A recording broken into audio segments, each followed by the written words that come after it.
Welcome to Capture the Reps podcast, the podcast for fitness creatives by fitness creatives. Each episode, we will dive into techniques, strategies, and behind-the-scenes stories to help fast-track your career. Whether you're behind the camera or in front of it, this is the space to grow, create, and connect. Hit it, Sam.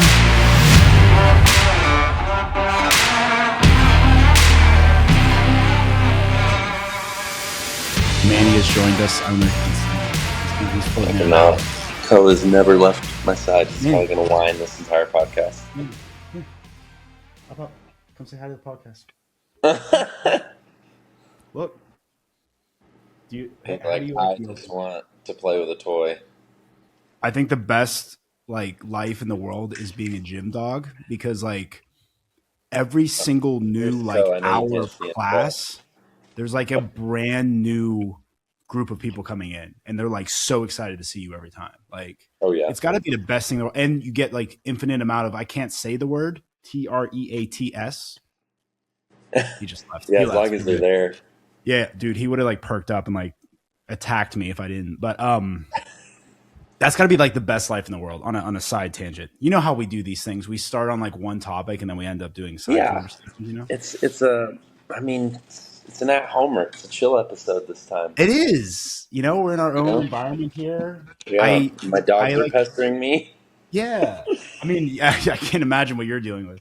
I got random things on the shelf, and the shelves are going to continue to have weird, stupid things. I got my old baseball helmet there, but yeah, everyone else is seeing that I live in a cave, and that if you go back to episode 1, 2, 3, well, not 1 because you were the guest on 1, but 2, 3, the cave, it's a continuous theme in your life. Yeah, it's fitting.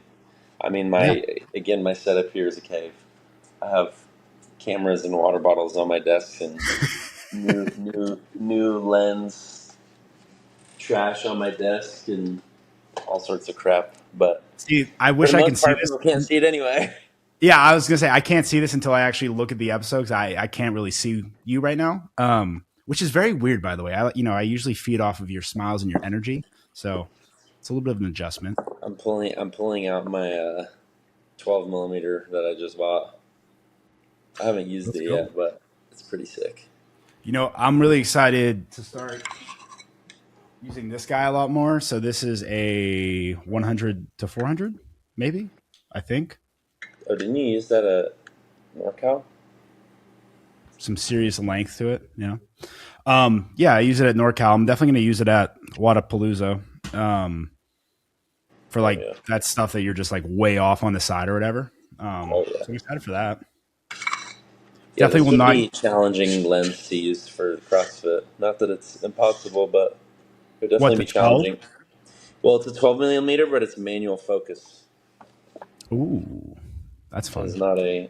Well, if you get some corral type stuff, whenever before people come out and stuff, that could be cool. Or you just get you work the crowd you can in. Just toss it in F5, 6, and yeah, it's fine. But that'd be a good different perspective, though, bro. Definitely for real estate, is not for CrossFit, but I'm sure I'll screw around. Hey, listen. Much like how you establish a home, you probably establish the venue, so that could be a good thing for you. You just kind of 12 millimeter is quite the way to establish a venue. But, yeah, you'll see every. Normally, I could just use my 16 to 35, but this is a lot more for creating vertical reel content for real estate agents. Is really what it's for. Yeah. So is that what you've been working on recently? Doing some of that kind of stuff. What's been dude, we haven't really talked shop in a while. I've had a couple weeks of I'm going to be back on the road again tomorrow, but a couple of weeks of travel, hence why we're doing the whole virtual thing here. So we haven't really talked that much. True.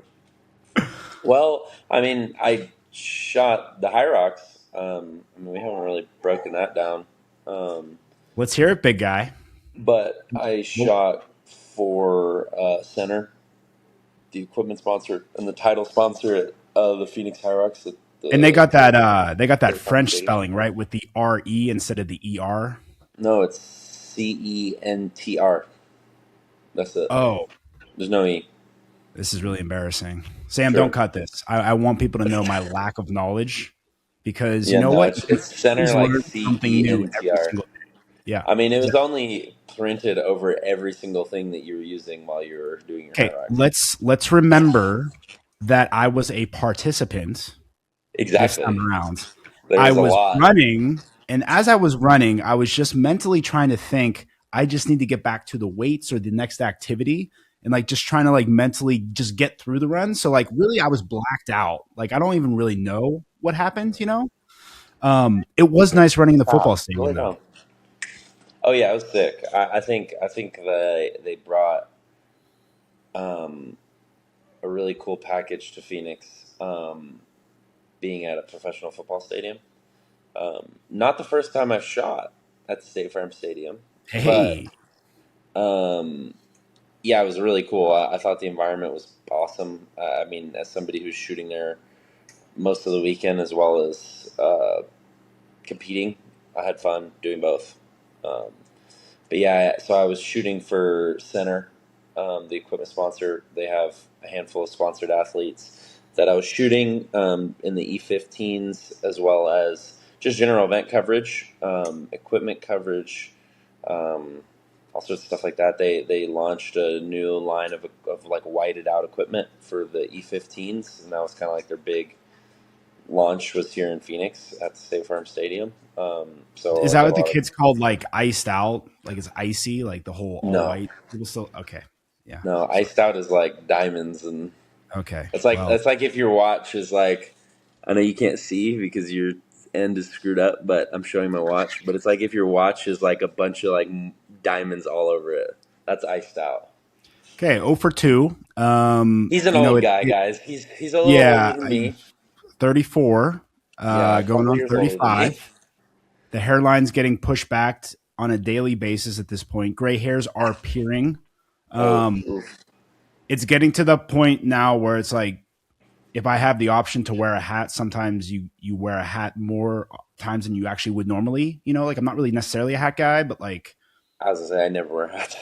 yeah, if we're in a situation where maybe the hair isn't looking the best that day, let's go ahead and slap on a hat real fast, or in my case, last weekend a beanie, just to Okay. make sure that you look put together at least a little bit. I don't know. I mean, I And then feel like even in the Phoenix area, you could have wore a beanie this last week. Damn, it's been kind of chilly, yeah, honestly. well, people forget it's a dry heat out here, and that's what I always like to remind Oh, people. it was there was no heat last week.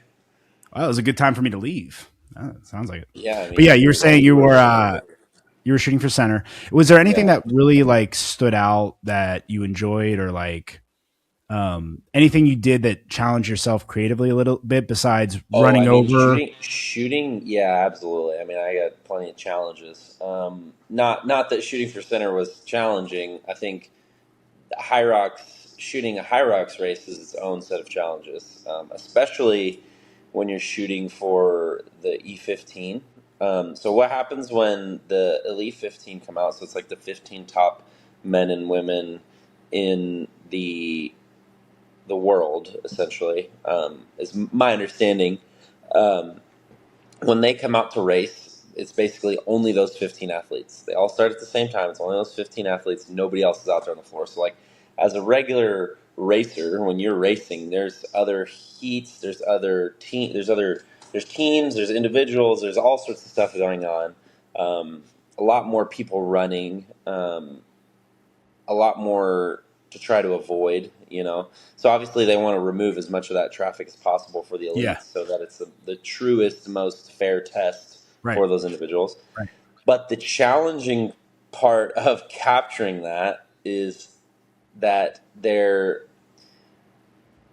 is 8 stations. Okay, there's 8 1,000 meter runs, a Hyrox race, 8 1,000 meter runs, and there's 8 stations in between each set of 1,000 meter run.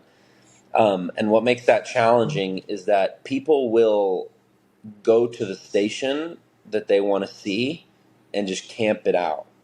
So, like, let's say at the start of Oh, the race, you want to okay. be at the start line, but there's already, and I totally would screw up this order, I'm pretty sure.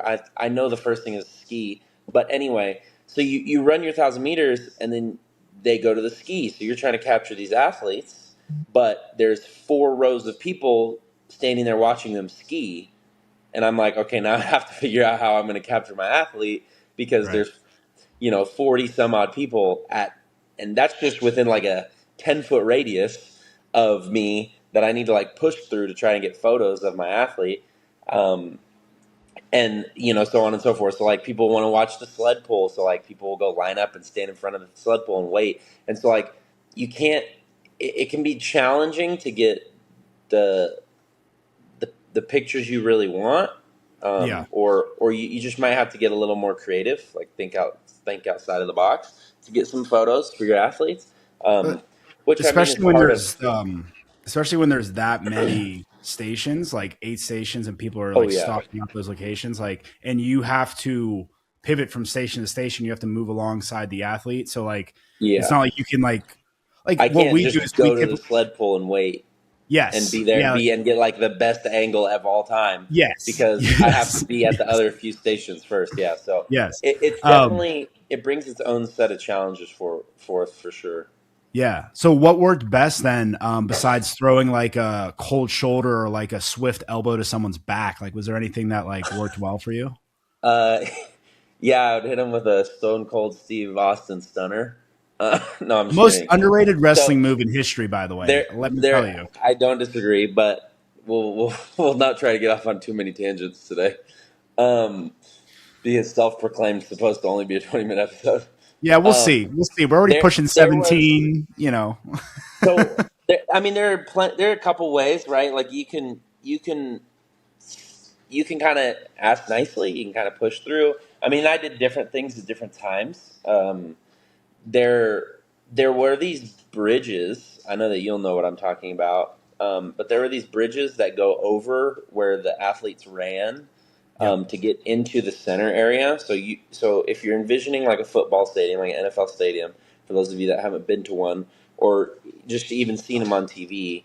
So there's the stadium and the stands, and then there's usually like a 12-foot drop, at least something like Yeah. of that nature, before you get to the field, right? So obviously that's so like people aren't jumping over that and coming onto the field and doing all sorts of crazy stuff. So anyway, what they had done is they built these bridges from the stadium seating down into the center area so that you could watch, and that's where there was vendors and all that sort of stuff. Like center had their booth there. There are a couple other booths like this, that, and the other. But anyway, that's where the spectators would stand so they could watch their significant others or their friends or people from their gym race.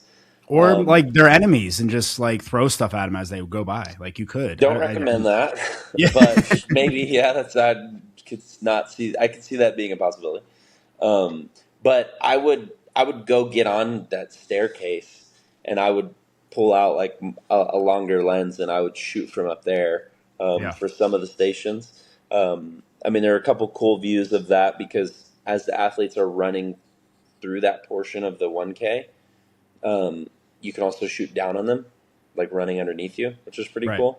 Um, Stuff like that. But I mean, again, it's not too different from like some of the media pits that you deal with in like the CrossFit space. I think some media pits at some places are more strictly for media. There are some competitions where like there's like media and a VIP section. They're like Yeah. combined. So like Right. you're still kind of having to fight spectators to Right. get a shot. But I think that anybody that's in this space that wants to go anywhere in this space is going to be able to get the shot regardless of Yeah, what you someone have else to get is. your So, shot. Like you have to work in there. So you mentioned yeah. like politely being, with people and like maybe even explaining the situation of like, hey, like, can I get this shot real quick? Like I'm working with this athlete and just kind of like work in that way because Yeah. Yeah. especially if you're hired for someone, you should carry yourself a little bit differently than if you're there Yeah. for fun. Like if you're there for fun, like, you can kind of like be a little bit passive, but like if you're employed by someone and someone is paying you to be there, like have the initiative and take the initiative of like getting in there. Yeah. You can't be Um, afraid. no, That's not going to get you anywhere. no, definitely isn't. And you got to be assertive about it. But then like have some humility about it too, and be like, get out of there, like get your shot, and then move Yeah. on. Yeah. Especially with what you were dealing with at Hyrox, you had to move from station to station, so it wasn't like you could just, hang out there and like get all these cool shots. Like, it was mostly like, Yeah, and those, all I right, I mean, got coverage. those Yeah. elite athletes move quick through those stations, Yeah, they man. do. It's not like Yeah, they do. you A know. lot faster than my 1 hour and 12 minutes, I I mean, think. that's pretty Me quick, and dude. Brock. Shout out Brock. He carried us on the run. I did. Yeah. At one point, I actually, when we were coming back for burpees, I like looked over to him and I was like, "Hey, buddy, like you're gonna have to start on the burpees. Hey, buddy. Like I'll take something else, but like you're gonna have to carry us Yeah, that way." fair. And then I'm trying to remember the one that I went Rambo mode on. The lunges, Oh my god, same, dude. yeah, I just went for it. Dude, I put the thing on my back, and I was like, damn, all these people are going way too slow. Yeah, I was going, and then there was a person in front of me who was going too slow, so I moved to the diagonal and then went ahead of him, yeah, and I then went did the back in same front of him. thing. I felt like I was cutting through traffic on the 101. I was Yeah, like flying past people. we don't do that. I You was like, drive that's that safely, but yes, CrossFitter in me. yes. You never know. State Farm or whoever you have might be listening to this, so we don't want that to get out that you're not a safe driver. Oh, well. That drive to WFP scared me last year. So that doesn't mean I'm not a safe driver. all right, we're gonna move on then. But yeah, also disclaimer with the weights, like the reason why I was probably able to lunge like that was like I was at what level do they call it? Or did you do open or pro? Open. Thank you. Yeah. Oh yeah. Open teams. So it was a little bit different weights. Well, The yeah, runs but I mean, I still feel like that's probably like a lot. That's probably like a strength station for CrossFitters, like that and I'm wall just saying, balls. like you're known as the strongest photographer. I don't really have any type of like label to me. Oh. So knowing that you went full Rambo doesn't necessarily surprise me on the lunges with the pro weights that you were probably utilizing. Dude, so. I wanted to do all the wall balls unbroken, but I thought Lauren was going to get mad at me. Yeah. So How did Lauren do out there? She did great. We had fun. Good. Yeah, I mean, it was a lot of just steady pace on the runs. I mean, neither of us are really strong runners. But I was sending the stations on the inside, dude. I was skiing at like 138. I was rowing at like 125. Like I was sending the inside stations. When I said we were running up to the wall balls, and CJ and I told Lauren, I was like, hey, I'm going to do a big set of wall balls so you get a lot of rest here. And I'm running up, and in my head I was like at least 50. And CJ and Sarah are in the stands, so there was a seating area like above the wall balls, so you could kind of like stand and like look down and like watch people wall ball from above. And I saw him up there, and he goes do 70. He's like 70 unbroken, and I was like, all right, bet. And so, but again, I wasn't used to like that counter thing. Like it's kind of odd, like if you're not used to it, and it's also just like a different environment. So I did 70 wall balls unbroken, but I really did like 82 because the counter no repped me like 12 times. Not like the judge, but like the thing that tracks the counting. Because like if you throw it above the laser and then it comes back down on the thing, it like won't count it. And like interesting. Anyway, so just like me missing the laser on the target too many times. So I did like 70 wall balls unbroken that counted as reps, and then I like let Lauren go, and then she did 20 and I did the last 10. But the funny part is after we finished, I told her, I was like, I really wanted to do the wall balls unbroken, but I thought you might get mad at me. And she was like, I would not have cared. I was like, damn it. I was like, I wish I did. That's a good teammate. That's a good teammate. Letting the strengths go, right? Like, yeah. No, like any like final thoughts on Hyrox? I also want to hit on the Open as well, because that's actually coming up this week, and we should have this episode up by Thursday. This week. Because we are behind because I've been on the road, and apologies. Any final thoughts on Hyrox? No, I mean, I had a lot of fun. I would definitely cover Hyrox more. I think it'd be cool. No, I had a blast. I think it was really cool. Yeah. I hope they come back out to State Farm Stadium next year again, because that was dope. Yeah, or maybe they like switch it up to the other stadium. They go like the baseball stadium or something. But I will say, now that you did both sides of it, now I've done both sides of it too. It's definitely cool on both sides. It's a cool event. I don't know if you don't necessarily need to travel from every single location. I think for what it is like a fun challenge. I highly suggest doing it with a partner. A partner seems to be more fun. Also less work.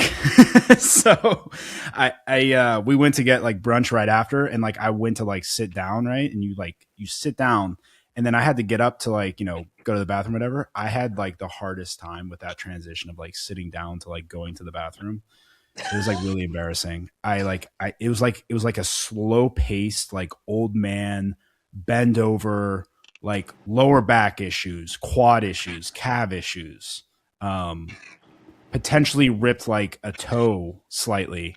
So I look like a mangled piece, and it's like, dude, all you did was Hyrox today. Like, what's wrong with you? I'm like, sorry. Yeah, we had a great breakfast though. Great breakfast joint. Forget the name of it, of course, because you know how I am with names. But needless to say, good event. So the Open. I'm once again not prepared for a fitness thing that I signed up for. Big shocker there. I am excited about the community aspect, about seeing my friends go out there and compete, cheering them on, yelling in their faces to keep going, all that kind of stuff. But really, it's just the idea of what you're chasing afterwards, that feeling of accomplishment and all that kind of stuff. And then from a media perspective, I'm definitely looking forward to just challenging myself a little bit and like getting some different angles and things like that, because I know we're a little bit different. You actually have like a person that you're going to be shooting for. I'm kind of just going on there, just going to do some like fun, crazy stuff. And I have a few things that I've been seeing out there that I want to try out, and I don't want to do any spoilers about anything, but the Open has always been my practice and like training ground. So much like the elite level athletes that kind of just like blow through it, it always amazes me whenever I see that. I'm like, nuts. But what are you looking forward to on the Open side? Obviously, being in a different environment would be one. But I'm excited about like being at the new gym. Like for me, Magna. Like this is my first year doing the Open at Magna. Best gym in the Valley, best gym in the United States. Sorry, I don't know why I keep saying Valley first. I think it's because the whole branding I'm gonna go ahead and say Valley. on Earth. I'm gonna one up him and say on Earth. So whoa. Anyway, big claim. So yeah, I'm just looking forward. There's the friends I've made at Magna. Are some of the best people I've ever known. Great people. Yep. Especially the person who introduced you to everyone there and like told you that you should switch to Magna. That guy's great too. CJ's a pretty good dude. CJ. No, CJ is the guy that works out with you, that can actually keep up with you and challenge you. I don't do that kind of stuff, but I everything that happens at Magna, it's been a blast. I think being able to go to NorCal last year with everybody and capture that, and just like, again, the friendships that have grown since then. It's kind of crazy to think that like it hasn't even been a year yet that I've been at Magna, and I feel like I've known most of these people for like 10 years, Yeah. Just cool relationships, cool friendships, sick vibes. Love it. But yeah, I'm excited. I'm excited about that. I'm excited to capture CrossFit. Really capturing CrossFit under any circumstance for me is a good time. So it's always fun, the different kind of nerves that come with the Open, whether that's you're competing or you're capturing for somebody or something. But I always try to not like overwork myself, especially if this is like a situation where you're capturing for a gym for fun. I would suggest not like overextending yourself if this is somebody's opportunity that they're going to take to try to hone their skills. And I think it's a great opportunity for that. Like if you're wanting to get into really any kind of photography, capturing a sport will teach you a lot. It will show you how bad you are, but how much potential you could have at the same time. Which is, when I look back at photos I've taken when I started capturing the Open at my old gym that closed, it's Whew. Those two weren't related though. You taking the photos and the gym closing, those were very unrelated items. It wasn't that people saw your photos and then they're like, "We are not going there." Hopefully. Uh, Hey, so PSA right now. I'm dead looking into the camera. yeah, PSA. If you are a beginner photographer, videographer that wants to get involved in the CrossFit space, you need to do stuff during the Open. The yeah, Open is the 100%. proving ground for both the athletes, but it also is the proving ground for media. It's how you get better. It's how you level up. It's how you become someone that's able to travel around and do events or work with brands and things like that. And how you do that is by simply walking up to that gym owner or affiliate owner or whomever and being like, I will take photos for free. I will do videos for free in order to gain experience. I'll give you all the cool stuff that I shoot because I have goals and I want to get better. And the best way for me to get better is by going out there and doing it. Yep. Boom. Damn, I'm about to run a mile after that for time. I'm hyped up. Okay. A little bit dark out, Chris. We're sitting 7:08. I believe the Fine. sun is down. I don't know if you're a Actually, I'm not headlamp going to guy. because I just Yeah. cracked a ice cold cola. So, What kind? I can't see, remember. oh yeah, it's Coke Zero. It's mind Okay, cancer good. in a Hey, no can. sugar. Smart man. All right, respect. Hey, dude. You know what? You No gotta watch out sugar for in that my soda, aspartame, but though, there's right? plenty of sugar in the pint of ice cream I'll eat later this week.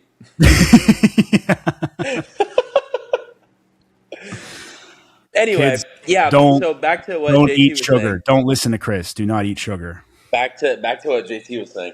Yeah, if you're gonna use this as an opportunity to like hone your skills, don't overexert yourself. Yeah, that's a good point. Don't promise people stuff. Make the only promises I would suggest you make in regards to creating content for the Open, especially if you're doing it out of the kindness of your own heart and out of your own pocket and for a gym or for a gym owner, so that you can build experience. Is one to yourself that you're going to do your best in creating the content that you're going to create. Like, don't be promising people that you're going to get them photos. Like, go create how you want to create, have fun doing it, because as soon as you start promising stuff to people and you're doing it for free and you realize how much time it takes and you realize that it's a lot more challenging than I think people like to acknowledge or give credit to, that's when you start to burn out. So don't do that. I'll also Just go a step enjoy the further on experience. that. I'll go a step further on that. Whenever you're creating a bunch of things for a bunch of different people, you are switching from being creative and like getting really, one of one shots, and you're switching into coverage mode where you're just Yeah. getting someone doing each movement and working their way through that. And that shift of mindset, like there is a time and a place for that, but the time and place for that, whenever you're looking at that coverage and that kind of thing, is more or less when you're in the paid environment where you have like 20 athletes at a competition. You want to make sure that you get ample assets for them. And then, as the weekend progresses, once you have the ample amount of coverage, then you can get those like specific shots. But Chris, that's a great point. Like, just realize what you want your desired outcome to be. It all depends on what your mindset is, because if you're looking to get better, I think the best way to do that is to your point, not overextend, not, say yes to everyone, so that you're not in that coverage mindset and you're still in that creative mindset. Um, that's kind of And like where I, there's nothing wrong with being in a coverage mindset, but no, no, but no. but the thing about the coverage mindset is that comes more from when you get gigs. Yes. Like, you want to, as somebody who gets paid to do this, and I'm sure anybody that listens that gets paid to create, whether it's photography, whether it's videography, like whatever that may be, there is levels of burnout. 1000%. Like, it doesn't matter how much you love this. Like, when you start getting into constant, like, I'm doing this for money, I'm doing this for money, I'm doing this for money, that's when shit starts to get like exhausting, and that's when it starts to burn you out. Like, just That's to when touch on what JT was just talking about, like creating that like one of one versus being in coverage mode. I have literally taken photos that I'm more happy with a single photo than multiple albums I've delivered. I've There seen are that times reaction. I've I seen it. So it's guarantee true. 100%. I guarantee if you ask me about any competition this past year, what my favorite photo was from that competition, I could pull it up immediately. Immediately. And I've forgotten the entire rest of the album. Yeah.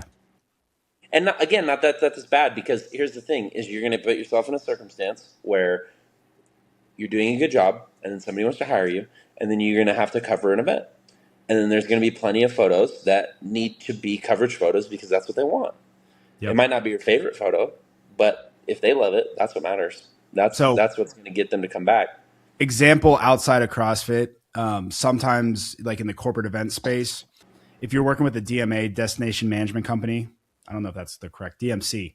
If you're working with a DMC, destination management company, they'll have you like take photos of like the setups, which are like, anyone could necessarily do it. You're on F like 10, and you're just taking photos of like the plates and like different. So like that coverage, like obviously there you go. That's like a real life example of just like what a coverage is. And then if you want to get the one-of-one shots, would be like the individuals utilizing the space for some type of reason. So whether it's like a photo booth, getting like a cool angled shot where you're working in some foreground, you're working in whatever.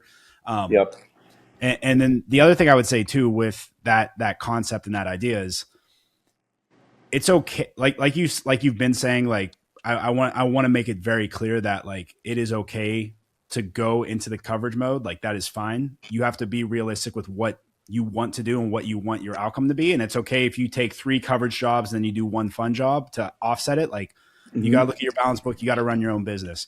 I will say, if you notice that you are doing things to just check a box, you need to just get out of that completely. I've had that happen specifically in like the learning space where you're constantly making the same videos over and over again. And, you're putting on the same graphics and there's the same type of production level. So like how you get out of that space is like, okay, instead of us filming your educational videos in studio, let's go somewhere. Let's get out of the studio, get out of that environment. Let's challenge ourselves into a new place. Maybe let's film it in your office. For CrossFit, it would be like, instead of us just constantly filming content at the actual gym itself, maybe let's go to a local park. Let's go to like a shared space where we're out there, we're in a new area. There's a different lighting scenario. There's all of these other variables that you're introducing yourself in order to challenge yourself.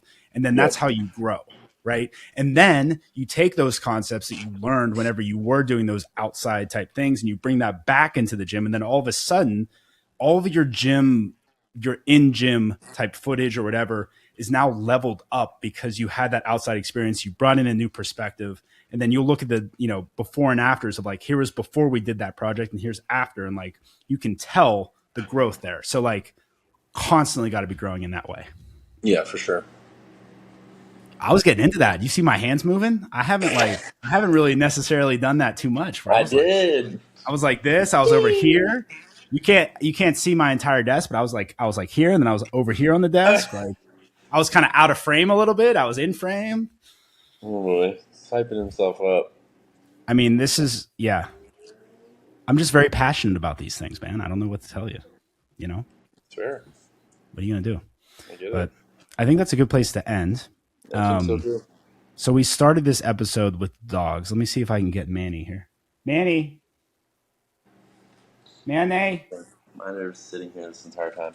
Yes. Hi, buddy. You got a crazy nugget. We got a crazy guy. We're gonna end it with Manny here. He's making his way over. Hell no. Up. Can you say bye?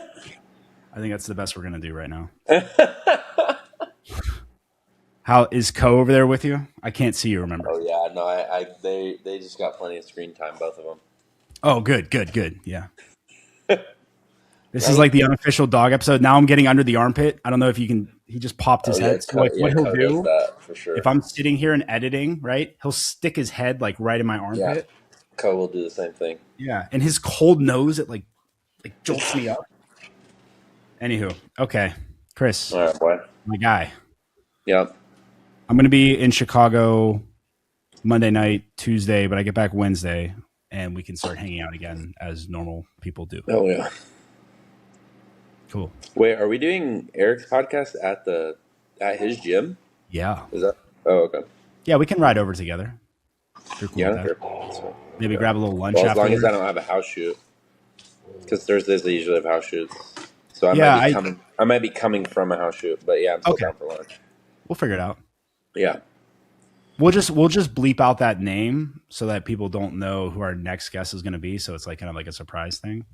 Isn't that what like popular people podcasts do? I don't, Or we just cut all this and say bye, and then we'll leave it up to Sam, because as we put a lot of faith into Sam, because a lot of the times where there is a hot mic situation, and we've said some very questionable things on this before. So I don't question anything I've ever said on this show. You really should. I was really talking about you. I just wanted to put us together. It's like kind of like, oh, like maybe I said some things too. Like, yeah, no, I haven't really. I'm usually the politically correct one. So. Oh, I'll be impolitically correct.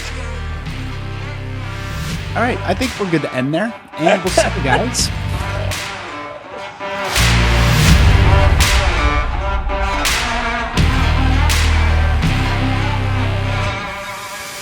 Well, that's a wrap on this episode. Thanks for tuning in to the Capture the Reps podcast. If you're a fitness creative and you found this episode helpful, please share this with a fellow creative and keep creating, keep learning, and keep capturing those reps. We'll see you next time.